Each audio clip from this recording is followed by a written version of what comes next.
case. So thousands and thousands of our dollars, I'm sure, devoted to getting this man at the table to talk, and he obviously is just some whack job out to have a little fun at our expense.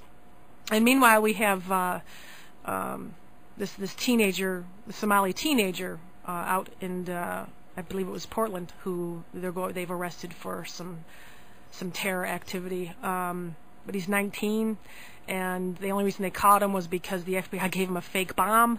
I'm just not really excited about the job some of these people are doing on terror, including this one.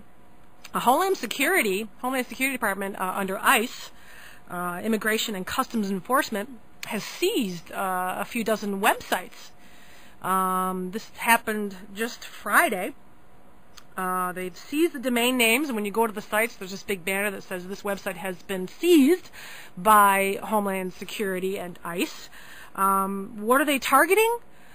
They're targeting, things like maybe copyright infringement, bootlegged handbags,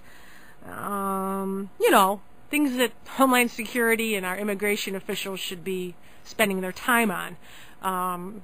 So basically, there's some sites like Torrent Freak, among others, who are now shut down while they look into copyright infringement and bootlegged products.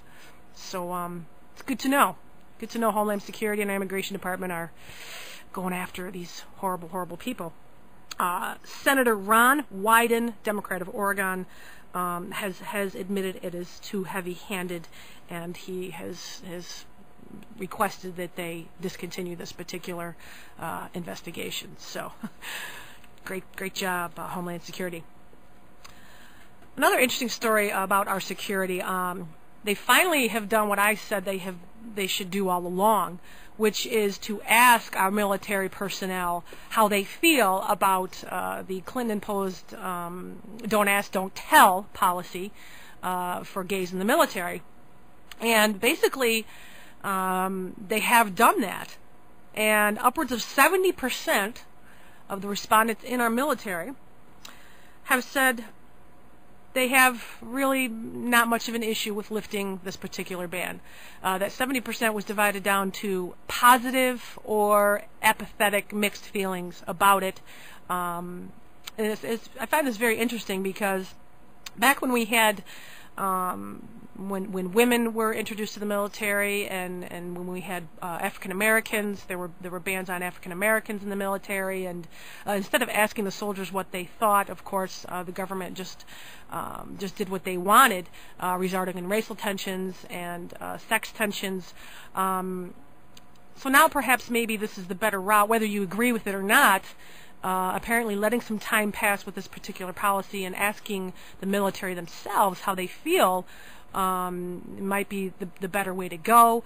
Again, not saying whether it's the right call or not, but troop surveys are the way to go, I believe, on this. So we'll see if they listen to the soldiers themselves, or perhaps someone else will come out with another survey that says the exact opposite thing, as we know that has happened quite frequently.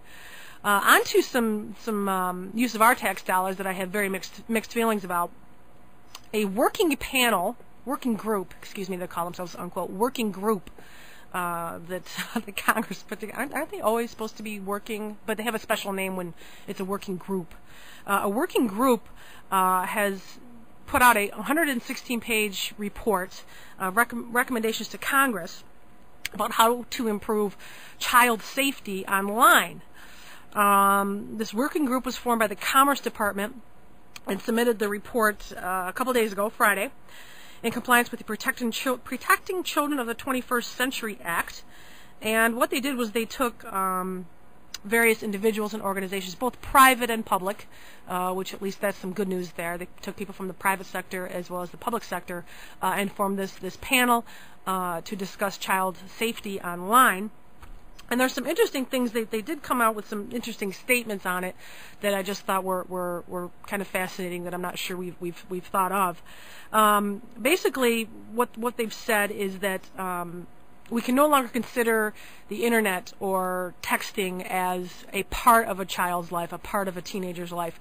It is their life. They call it a living organism that's very much entrenched in their entire lifestyle, and therefore, just like anything else our children do, what they eat, what they drink, who they hang out with, how much TV they watch, how much exercise they're getting, everyday, daily conversations, all of that that we try to pay attention to and are very engaged in, that we need to also be very engaged in everything that they're doing when it comes to technology.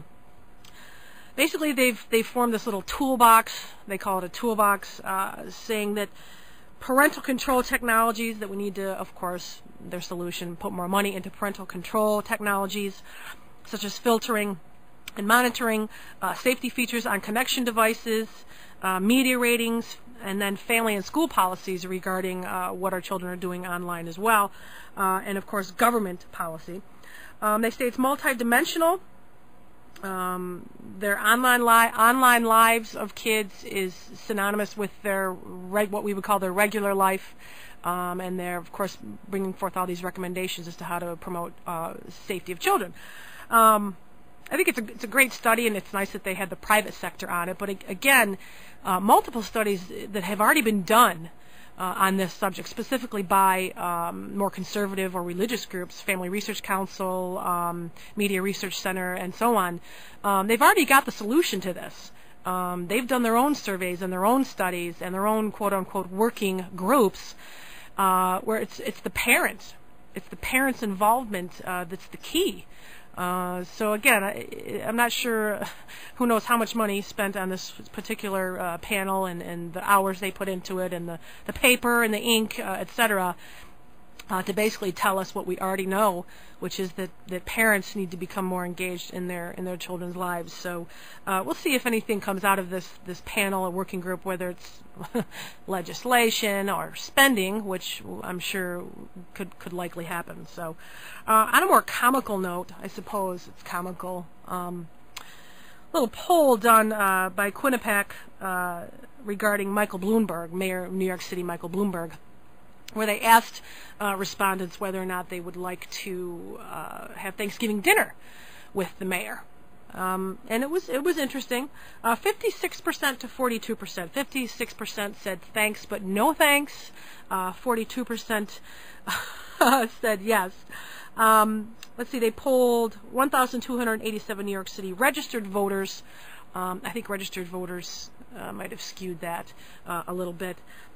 Republican voters were split 50-50 on that, which I find very interesting, while Democrats had the higher end of no to Thanksgiving with the mayor, 57 to 41%. Independent voters, pretty similar to the overall poll, 56-42.